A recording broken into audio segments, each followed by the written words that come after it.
I said one word, and my daughter's husband looked at me like I had just stolen something that belonged to him. That word was no. My name is Thomas Hargrove. I'm 66 years old, and I spent 38 years as a civil engineer in Nashville, Tennessee.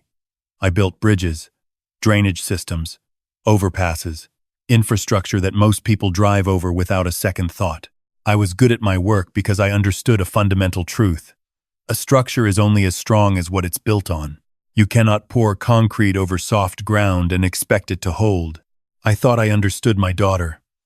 I thought I knew the ground she was standing on. I was wrong about that for a long time. Let me go back to where this really started, a Sunday dinner in April, 2.5 years ago.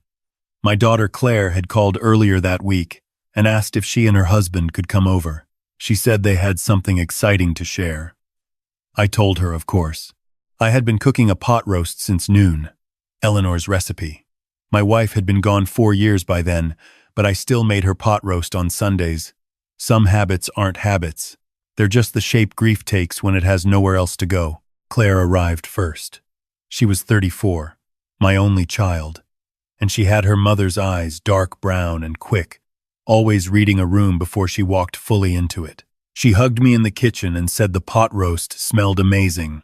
That felt like the last uncomplicated moment of the evening. Her husband Derek came in behind her, already on his phone. Derek was 38, 6 feet tall, broad-shouldered, from a family in Charleston that had made money in commercial real estate 3 generations back. He had the particular ease of a man who had never had to wonder if the bill was going to clear.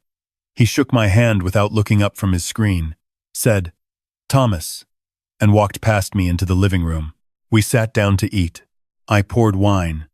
Derek swirled his glass, looked at it, and said, "Is this the Sonoma Coast Pinot?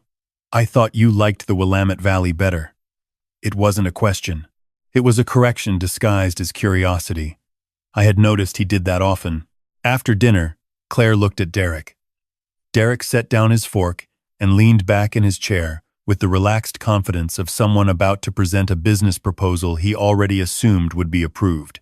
"Thomas, you know I've been restless in the finance sector," he said. "I've been doing a lot of thinking, and Claire and I have made a decision. We're going to open a restaurant. Fine dining. There's a space in the Gulch neighborhood we've already toured. Perfect bones, the right foot traffic. We've run the numbers." He slid a folded piece of paper across the table. I opened it. It was a financial projection, printed neatly, full of optimistic numbers in neat columns. The build-out and first year of operating capital comes to roughly $800,000, Derek continued. "We have about $550 between us. We just need a bridge." I looked at the number he had circled at the bottom of the page. $250,000. "You want me to invest?" I asked. Derek smiled. "We want you to be part of something we're building. Family doesn't invest. Family believes." I looked at Claire. She was watching me with an expression I couldn't fully decode, somewhere between hope and apology, like she already knew this wasn't going to be simple. I did not say yes that night. I told them I needed to think about it. Derek's smile didn't waver, but something behind his eyes went still in a way that made me uneasy. He was not a man accustomed to waiting. Over the next 2 weeks, I did my thinking. I called my financial advisor, a careful woman named Donna, who had been managing my accounts since Eleanor got sick. I told her what they were asking. She was quiet for a moment. Then she said, "Tom, restaurant failure rates in year 1 are above 60%. What do you know about Derek's financial track record?" I told her I didn't know much. She said, "Find out." I couldn't find out much. Derek didn't talk about money directly, only around it. But I noticed things. The way they never seemed to be home when they said they would be. A trip to Scottsdale they mentioned casually. The new truck in the driveway that replaced a truck that had seemed perfectly fine to me. Claire mentioned once, almost offhand, that Derek had a few guys he plays cards with on Thursdays. The way she said it, quickly, moving on, told me it wasn't something she particularly wanted to linger on. I called Claire one evening when I was fairly certain Derek wasn't home. I asked her how they were really doing financially.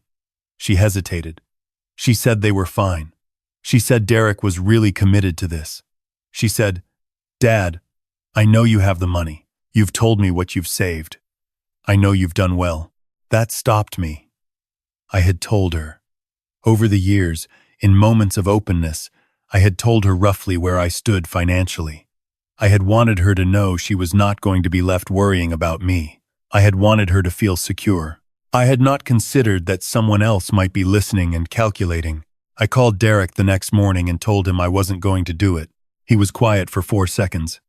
I counted. "You're not going to do it," he repeated. "I'm not. I've thought it through carefully.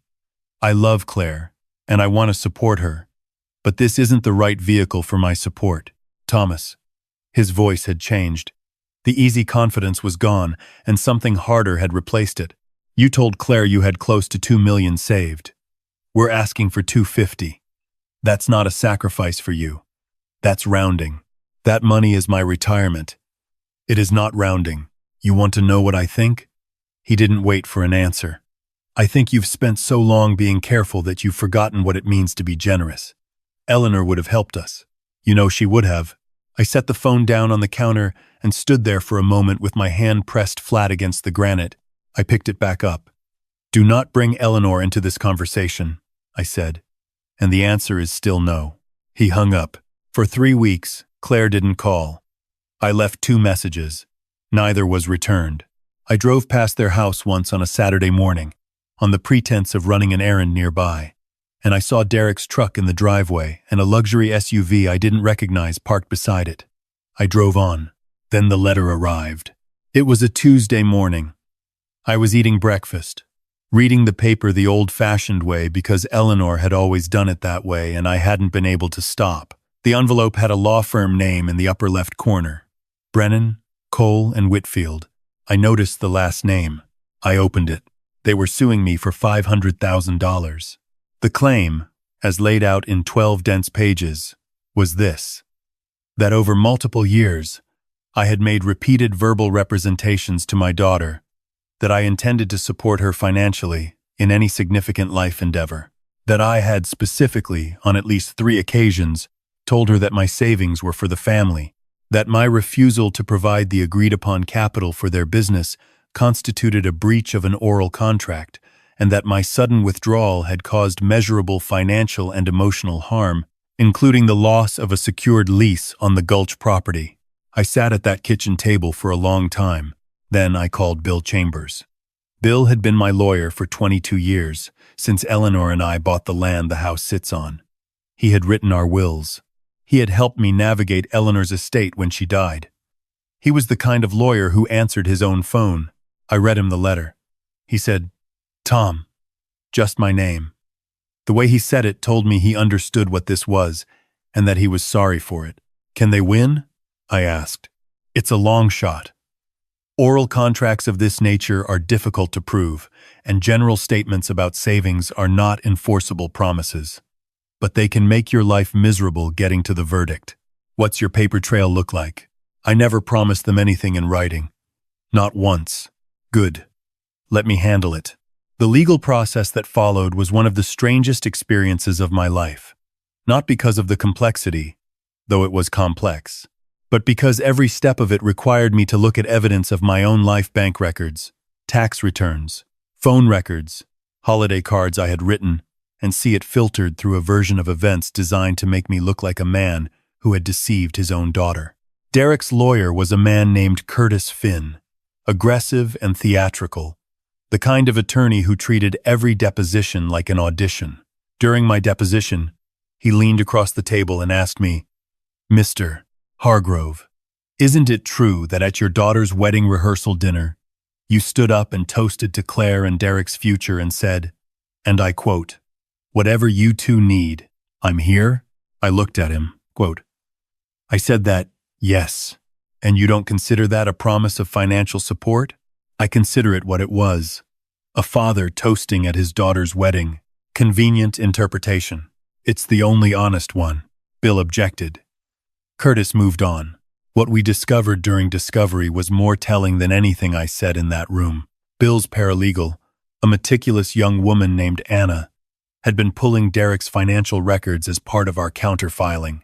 She called me on a Wednesday afternoon and said, "Mr. Hargrove, you need to come in." I sat in Bill's office the next morning and looked at what Anna had assembled. In the 18 months before they asked me for money, Derek had withdrawn over $60,000 from their joint savings account in cash withdrawals, always under $10,000 at a time. His salary from his finance position, which was substantial, had been deposited regularly, but the account balance barely moved upward. In the same period, Claire's income as a marketing consultant had been redirected almost entirely to paying their mortgage and credit card balances. There were also 3 separate transfer records to a payment app, totaling about $11,000, all sent to a user account linked to a name. Bill's investigator traced to a private gambling club operating out of a house in Brentwood. They weren't struggling because I had said no to the restaurant money. They were struggling because Derek had been draining their accounts to cover losses for nearly 2 years. The restaurant had not been a dream. It had been a lifeline he was hoping to grab before the water reached his chin. Claire didn't know any of this. I was almost certain of that. The trial was set for a Thursday in November. The night before, I sat in the den, in the chair where I always sat, and I looked at the photo on the bookshelf. Eleanor and me, at the Natchez Trace, overlooked the summer before she got sick. She had her head tilted toward my shoulder. She was laughing at something I had said that I could no longer remember. I talked to her sometimes, in that room. Not out loud, usually. Just in the way a person who has shared 31 years with someone carries on the conversation even after the other voice goes quiet. What I thought about that night was the last real conversation we had. Not the final days, which I have mostly let soften in my memory for my own sake, but the last conversation where she was fully herself, fully present. We were sitting on the back porch in October, 3 weeks before the diagnosis became undeniable. The leaves on the maple were turning. She had her coffee mug in both hands. She said, "I worry about Claire sometimes." I asked her why. She said, "She's practical, about everything except people. She picks people based on how they make her feel instead of who they actually are. She'll learn, but it might take the hard way." I said I thought all kids learned the hard way eventually. She said, "Our job isn't to prevent the hard way. Our job is to still be standing when she comes through it." I had thought about those words a dozen times in the years since Eleanor died. I was thinking about them that night before the trial. The courtroom was a standard civil room. Beige walls, fluorescent light that made everyone look slightly unwell. Derek sat at the plaintiff's table in a suit that fit him the way expensive suits do, like armor that had been custom-made. Claire sat beside him, not looking at me. I had tried to catch her eye when they walked in. She looked at the table. The judge was a man named Judge Arthur Beale, maybe 60 himself. With reading glasses he kept taking on and off. He had a reputation, Bill had told me, for not tolerating theater. Curtis Finn made his opening, painting Derek and Claire as a young couple with a dream, failed by the one person they had trusted most. He used the word betrayal 4 times. I counted. Bill's opening was short. He said, "Your Honor, this case will take approximately 2 days to resolve, and at the end of those 2 days, the evidence will show that the plaintiff purchased an expensive lifestyle, accrued substantial gambling debts over 18 months, hoped to solve those problems with the defendant's retirement savings, and when the defendant declined, chose litigation over accountability.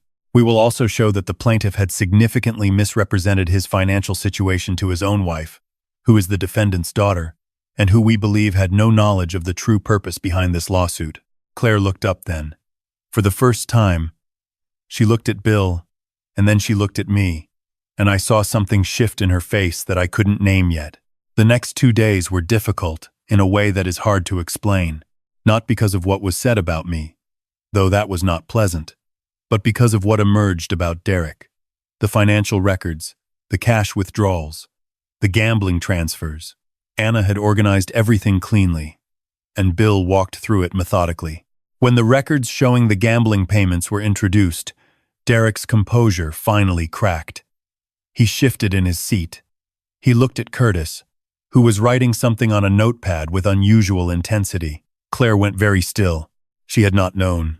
On the second afternoon, I took the stand. Curtis came at me the way I expected. He asked whether I loved my daughter, I said yes. He asked whether I had told her she could count on me. I said yes. He asked whether a man who told his daughter she could count on him, and who had the means to help her, wasn't simply choosing selfishness under the label of principle. I said, I want to answer that carefully, because it's a fair question. Curtis looked faintly surprised. I have never believed that love means handing someone a solution to a problem they need to solve themselves. I paid for Claire's college. I helped her through 2 difficult years after her mother died when she could barely work. I was there in every way that I knew how to be. What I was asked for this time was not support. I was asked to fund a plan built on a financial foundation I had reason to distrust. A plan that, as the evidence now shows, was not entirely what it was presented to be. That is not something I'm willing to call selfishness. I looked at Claire when I said that last part, not to accuse her, because I wanted her to understand that I had known something was wrong even when I couldn't name it yet. Bill's redirect was simple. He asked me once, Mr. Hargrove, at any point did you promise Derek or Claire money for a restaurant? No. Did you promise them money for any specific purpose? No. Did you tell Claire you loved her and would be there for her? Yes. And I meant it then, and I mean it now. Judge Beale called both attorneys to the bench twice during the second afternoon. The second time, he kept them there for nearly 10 minutes. When they returned, his face was set in the expression of a man who has already decided. He spent about 4 minutes on his ruling. He said the plaintiff had failed to meet the standard for an enforceable oral contract. He said that general expressions of parental support, however warmly intended, do not constitute legally binding financial commitments. He said the evidence regarding the plaintiff's financial conduct during the period in question raised serious questions about the stated purpose of the lawsuit. Then he looked at Derek directly. Mr. Whitfield, he said, I'm going to say something that falls outside my formal ruling but is well within my observations. You have asked this court to compel your father-in-law to fund your future, while the evidence suggests you have been systematically depleting your wife's present. I would encourage you to consider whether the person in this story who has been failing your family is the man sitting at the defendant's table. Derek stared at the surface in front of him. Motion to dismiss is granted. Plaintiff is ordered to pay defendant's legal fees, totaling $23,400. The gavel came down. I sat there for a moment without moving. Bill put his hand on my shoulder. Frank from next door, who had driven up and sat in the back row without my asking him to, gave me a nod from across the room. I felt none of the things I had imagined feeling. I felt tired. And something else. I felt like a man who had won an argument that he never wanted to have. I didn't speak to Claire before she left. She walked out beside Derek, and I could see, even from 20 feet away, the distance that had opened between them. She wasn't touching him. She was walking beside him the way a person walks beside a stranger in a narrow hallway. The months that followed were quiet in the way an empty house is quiet. I kept my routine. Coffee in the morning, the paper, projects in the garage. I refinished Eleanor's rocking chair, the one her mother had given us. I didn't know why I started that particular project. It just seemed like the right thing to do with my hands. Bill called me in January to tell me that Derek and Claire had separated. He had heard it through a mutual contact, not through official channels. I said I was sorry to hear it. Bill said, Are you? I thought about it. I said, I'm sorry for Claire, not sorry for the situation. Derek had moved out. The house was going on the market. There were lawyers involved. Separate ones. The matrimonial kind. I heard nothing directly from Claire until March, 8 months after the trial. My doorbell rang on a Saturday morning. I was in the kitchen making eggs. I looked through the glass panel beside the door and saw her standing on the front step in a jacket I recognized from years ago. Her hands in her pockets, looking somewhere between exhausted and 17 years old. I opened the door. She said, I didn't call first, because I was afraid you wouldn't pick up. I said, I would have picked up. She came inside. We sat at the kitchen table, the same table where I had first read the lawsuit, where I had eaten the pot roast on all those Sundays, where Eleanor and I had paid bills and helped Claire with homework, and argued about small things and laughed about smaller ones. I made her coffee. She sat with her hands around the mug and she said, I didn't know about the gambling, Dad. I need you to know that. I said, I know you didn't. He told me it was poker with friends. Social. I didn't ask the right questions because I didn't want to know. She paused. That's on me. I didn't argue with her about that. It was her assessment to make. The lawsuit was his idea, she said. He said we had a case. He said you had made promises. He had that whole list of things you'd said over the years, taken out of context, and he made them sound like a legal argument. And I was. She stopped. I was angry at you for saying no. I let the anger override everything else I knew to be true. You were angry, I said. That's allowed. I sat in that courtroom and listened to what he had done with our money, she said. And I kept thinking, this is what I chose over you. This is what I let come between us. I got up and refilled my coffee. I took a moment at the counter with my back to her, just breathing. Your mother said something to me once, I said. About you. What did she say? I turned around. She said our job wasn't to prevent the hard way. Our job was to still be standing when you came through it. Claire put her face in her hands. Her shoulders shook. I came around the table and put my hand on the back of her head, the way I had when she was small, and I didn't say anything for a while. When she looked up, I sat back down. There's something I need to tell you, I said. Something I probably should have told you a long time ago, but your mother and I had agreed to wait. I told her about the account Eleanor had set up 3 years before she died, when she first got the diagnosis and understood what might be coming. Eleanor had transferred $350,000 into a separate trust account in Claire's name. She had done it without telling me the exact amount, until she added it to the estate documents in her final weeks. She had made 2 conditions.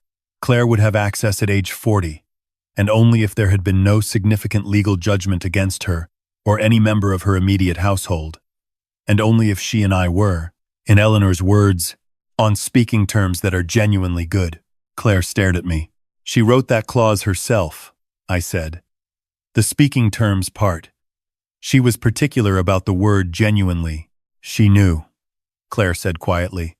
She knew something like this could happen. She knew you, I said. She knew you'd need help at some point. She also knew that the help would only mean something if you'd become the kind of person who deserved it. Claire was 42 now. She was 2 years past the age condition. The legal judgment from the trial had named Derek as plaintiff, not Claire, and Bill had confirmed months ago that the trust conditions remained intact. We talked for 2 hours that morning about Derek and the divorce, which had been finalized in January, about the condo she was renting in East Nashville, a 1-bedroom she had picked herself, which she described with a kind of quiet pride that was new in her voice, about the consulting work she had rebuilt from scratch. She came back the following Saturday, and the one after that. By late spring, she was coming over every other Sunday. She started bringing groceries sometimes, which was not necessary, but which I appreciated in a way I didn't fully articulate to her. She started cooking Eleanor's pot roast herself one Sunday, asking me for the recipe card, which is written in Eleanor's handwriting on an index card that lives in the 3rd drawer of the kitchen. She stood at the stove the same way her mother used to, one hand on the counter, one hand stirring. In June, she brought someone with her. His name was Marcus, and he taught 10th grade history at a high school in Murfreesboro. He drove a pickup truck that had a small dent in the passenger door he said he kept meaning to fix. He was wearing a polo shirt from a university 5K race. He shook my hand and said, "Claire's told me a lot about you, sir. She says you build things that last." I looked at Claire. She was watching me, with her mother's eyes, reading the room. I said, "Sit down. There's pot roast."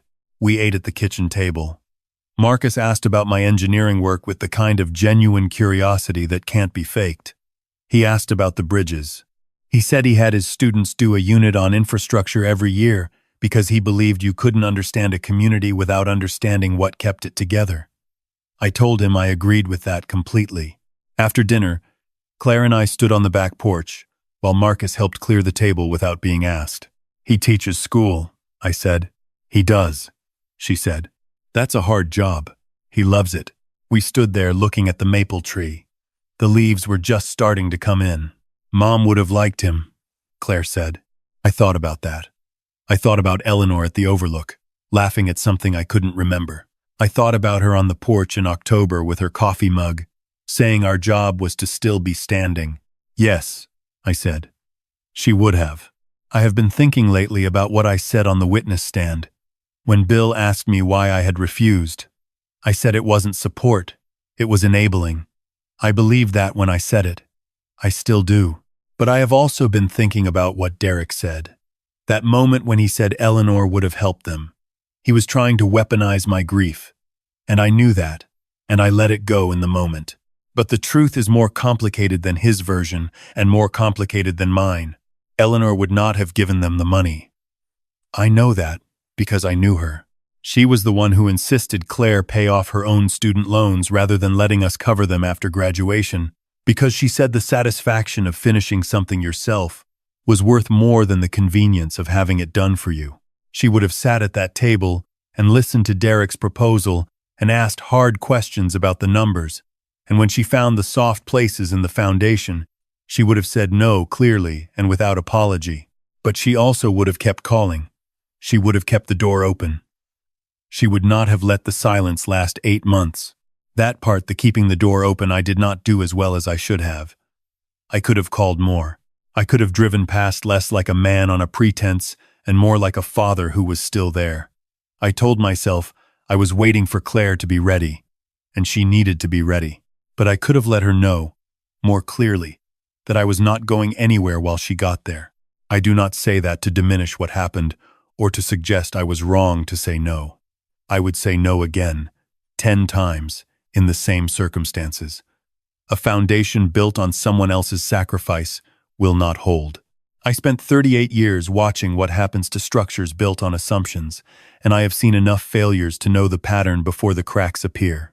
But engineering is not only about knowing what not to build, it is about building what will last. And what lasts is not the refusal or the lawsuit or the verdict. What lasts is the pot roast recipe on the index card in Eleanor's handwriting.